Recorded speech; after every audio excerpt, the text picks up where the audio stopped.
Been wearing these Bates tactical style military boots for a little while now. Enough to get an opinion on them that I think is pretty accurate. So we're going to go ahead and take a look at these boots and I'll tell you what I think about them. So I've been wearing these things for about a month and a half.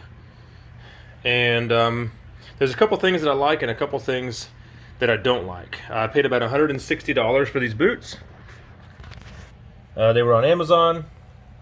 I have been buying Danners for a couple of years until now. I figured I would try something else because the new Danners are like $300, so actually more than that. So instead of buying some of those, I figured, you know what? Let's try something else. Because you don't know what you don't know. Maybe there's something better out there. So that's how they fit on me. You can see that I've had to lace them up all the way as tight as they go until these eyelets are almost touching. Actually, they do touch. And that's on the right foot. So you can note the orientation of the tongue, kind of there up to the right a little bit. Then we have our lace keeper on the tongue right there. We have our eyelets, 6 here up at the top. I really do like these. When you pull up to lace them up, it does cinch up all the way, which is nice. So we're down to the first problem that I have with them is when I got them, you can see that these holes over here were all started a little bit too early. They should have started down there. It may be a little bit hard to tell, but when you look at the left side boot, you can see this one is normal. It goes straight across. And then these over here, see it cuts down to there, and then it just kind of is higher and higher along the whole way. Also, on the right-hand boot, where the ankle is, it's pretty tight. On the left-hand boot, it kind of splits open like that. I really don't know why. But that's how it's always been. So, problem with the left-hand boot is the lace keeper here on the tongue has started to come undone. You can see that. I really don't want to mess with it too much because I'm sure it'll just come completely off. But yeah, so that was a problem. This part right here is just a little bit weird. And along with the right boot having the laces kind of out of place, the right boot is also pretty tight. And doesn't feel like it has really loosened up. So it could have been something with the stitching was off. Not exactly sure. Let me go ahead and take these boots off. Alright, I'm definitely not a boot professional. But I've worn several different brands for several years. I've been wearing some type of work boot for at least 10 years now, every single day. That's what I wear. I don't wear tennis shoes really or anything like that. So I feel like I have a pretty good opinion. What I do for work is I'm a mechanic. I build trucks, and for several years I did a lot of firearms training as well as manufacturing firearms. So, you know, all kinds of stuff, hiking, you know, whatnot. So taking these boots off, pretty easy. Just pull right there and they loosen up more than enough to get the boot off. I'll show you that here in just a second. I want to show you tightening them up. So when you put the boot on, it's nice and loose. You have these tongue keepers here that also help dust and debris from getting in the boot. The webbing kind of goes all the way down and it's this nice thick material. Very sturdy it feels like. And it doesn't seem like it's out of place or there's too much material on one side or the other. So it's not bunching up and bothering your foot, so that's good. So when you get the boot on, this part's all loose. Kind of do that and just pull it through, and you can see even when I'm pulling here, it does tighten these up here, which down at the bottom, which is nice. So let's do that again. I'll loosen those down there and watch there. So as you can see, it does tighten up all the way down. Occasionally I'll have to go down here, grab these, tighten those first, then I can pull it the rest of the way. But you can see how tight that is on my foot. I would definitely prefer at full tightness for these to be a little bit back here, you know. So I do have to wear a double E. These are 11.5 double E. I've got really wide feet, so maybe they also translate that into your leg. I don't know. I've got kind of thin legs. I'm 6'2", 180 pounds. But anyway, let's go ahead and take the boots off. So I'm taking the boots off. I mean, super easy. These are a lot easier on and off than the Danners that I've had. The Danners are usually kind of a fight. But while we've got the boot off, let's just kind of talk about the construction of it. Vibram soles, just like all the good boots. The tread on the bottom is pretty aggressive.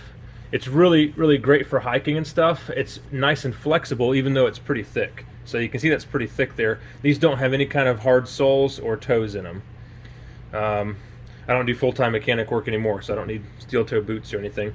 But with these being so aggressive, it's good for hiking and really getting traction. But for day-to-day use, they kind of track mud and stuff really bad. So you just got to be cognizant of like what you're walking through. If you're about to get in your truck or go in your house, they'll grab like whole acorns.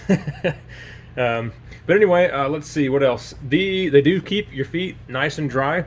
My feet tend to sweat in any boot that's considered waterproof. I don't remember off the top of my head if these are or not, but I'm going to put a link to this product in the description. It's the Delta 8. But anyway, these breather holes seem to work great. I haven't used these in like heavy rain or anything like that yet. But nice, and I mean, I wouldn't say they're cold weather boots, but they're nice and warm. You can kind of see the wear that they've had. No holes or anything like that. I mean, I've only been wearing them for a month and a half. And actually, I only noticed on the left foot the lace keeper coming undone, but it's kind of coming undone on these as well. So we'll go ahead and put this boot back on so you can see that. So my foot is in the boot, and these loops are fantastic. Some of the best loops I think I've ever had. Right in place. I mean, they do go right on. So I like how much they open up. It makes getting them on and off a whole lot easier. So one thing that I thought was interesting was the shoelaces. They are kind of dipped in something, some kind of glue maybe. I'm not exactly sure, but it's not like the typical hard plastic pieces you're used to on the end. So I was worried about these fraying long term, but I'm not so sure that they would. I don't know. They feel fine. When I first got these boots, I fully intended on changing these laces out just because I kind of didn't like the way that they felt.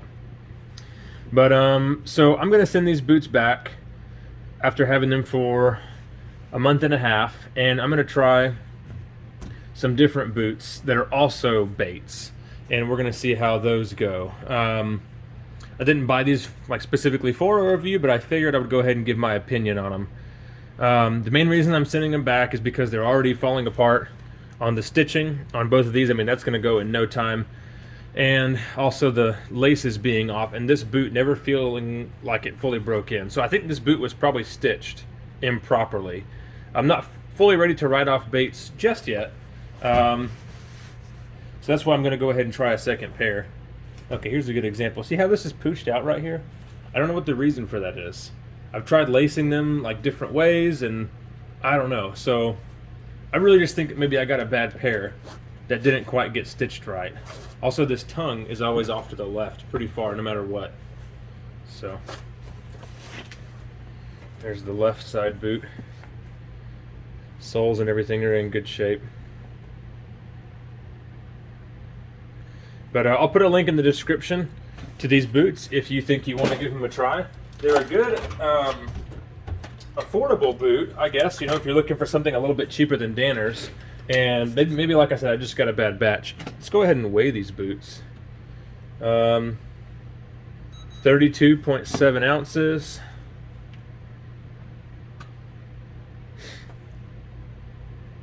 $32.7. So cool. I mean, nice and consistent there. There's a model number. But if you have any questions, put them in the comments. Looking forward to trying the next set of Bates boots, and hopefully they'll work out great for me. Not really like a shoe review guy or anything, but I might keep them coming if you know, I get some good boots or bad boots.